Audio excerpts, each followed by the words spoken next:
Faith Plumbing and Air. So on this job we tried the 50 footer, we tried a 75 footer, no blade, and then we put a coil adapter on that one, and we went and ran it many times. We're unsuccessful in clearing the kitchen line.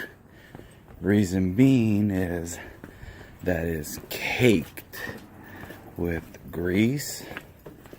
Therefore, we are now going to jet it.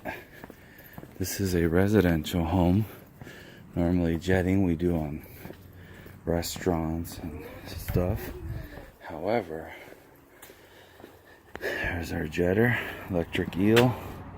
It's a small electric jetter. Alright, we're just gonna jet that line out.